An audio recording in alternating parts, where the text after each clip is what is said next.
Vancouver Heritage Foundation says the city's thousands of historic homes could be at risk as council moves forward with a plan to fill the missing middle.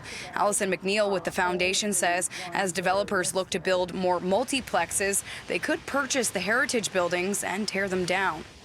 They won't want to save them if they can make a better return on their investment by tearing them down, which is the case now. City Council's missing middle housing plan is exploring adding buildings up to 6 units on a single lot in low-density neighborhoods.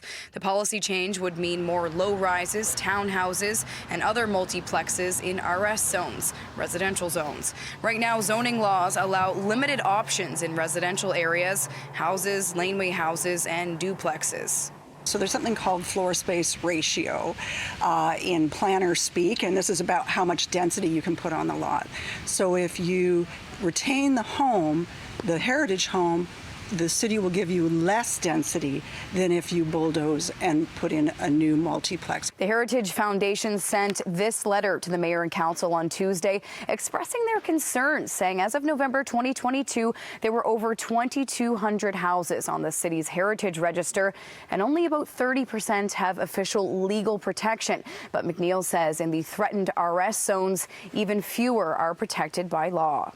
Thomas Davidoff with the Sauter School of Business at UBC says creating new housing is a need, but saving heritage homes is a want.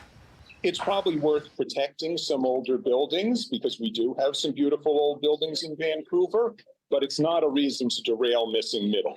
McNeil says there is a way to find some common ground by preserving the past rather than starting development from scratch.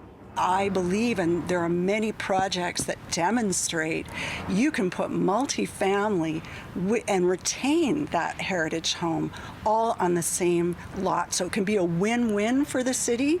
We don't have to lose our heritage homes, and it's a greener solution too.